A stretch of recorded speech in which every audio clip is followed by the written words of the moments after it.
Get a little disappointed that that we're the bad guys for enforcing the law. First of all, Proposition 200, passed in 2004 overwhelmingly by the citizens of the state of Arizona, also has that right of action to citizens to sue their government if they're giving out benefits to those that are not eligible.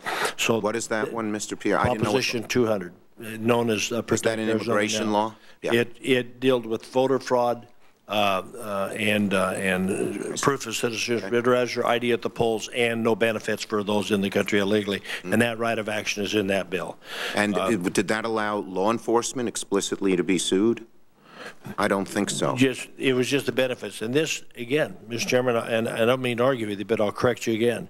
The law enforcement helped write that section. It had nothing to do with suing law enforcement. They got qualified immunity in that bill. Qualified immunity for enforcing the law has to do with officials who are in the policy setting position and agencies that set those policies. Okay. But I'm a little disappointed when folks talk about embarrassed for the state of Arizona. 2-to-1 across this country. We have a national crisis, and yet everybody wants to ignore that. The cost, the damage, the crime, and we can go through this, and if I had the time, Mr. Chairman, we're allowed the time, I could give you a lot more information, too. Instead, these little anecdotal things that we pick out a victim that's sad. You know, because all of us are disappointed when inappropriate action is taken on anybody. This bill, and again, illegal, is a crime, not a race. It doesn't pick out any nationality. Just so happens 90% of those who violate our immigration laws come from across that southern border or are Hispanic. You know, this law doesn't pick those out. I mean, common sense. If I've got 3 young kids in the middle of Sun City and at 3 o'clock in the morning, I don't care what color they are, they're going to get stopped and questioned. Kids don't live in Sun City. 3 o'clock in the morning is another element. I mean, just a little common sense. Mr. Chairman, we have a national crisis, and yet we continue to ignore it. You know, and there are some that run for office, talk about build the darn fence, but never hear it again once they're elected. I think Americans are a little tired of the drive-by statements by politicians instead of dealing with the issue at hand. Enforce our laws. Secure our border. It's not too much to ask, Mr. Chairman. Well, we've made big progress in that direction, sir. Let me conclude by saying this. First, let me thank the witnesses.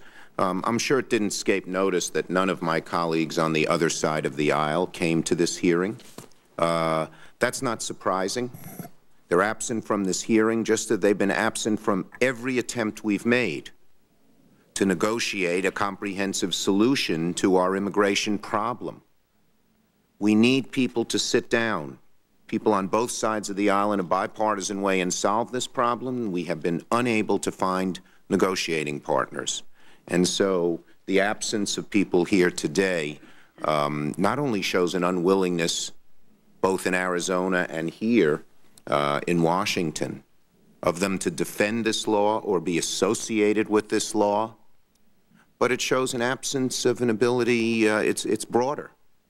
We don't have anyone sitting down and saying, here's what we want to do to solve this immigration problem. We get a lot of rhetoric out there on the campaign trail, but we don't get any action, even if they would disagree with the kind of proposal that I and my colleagues have made to do that. And so they're not here.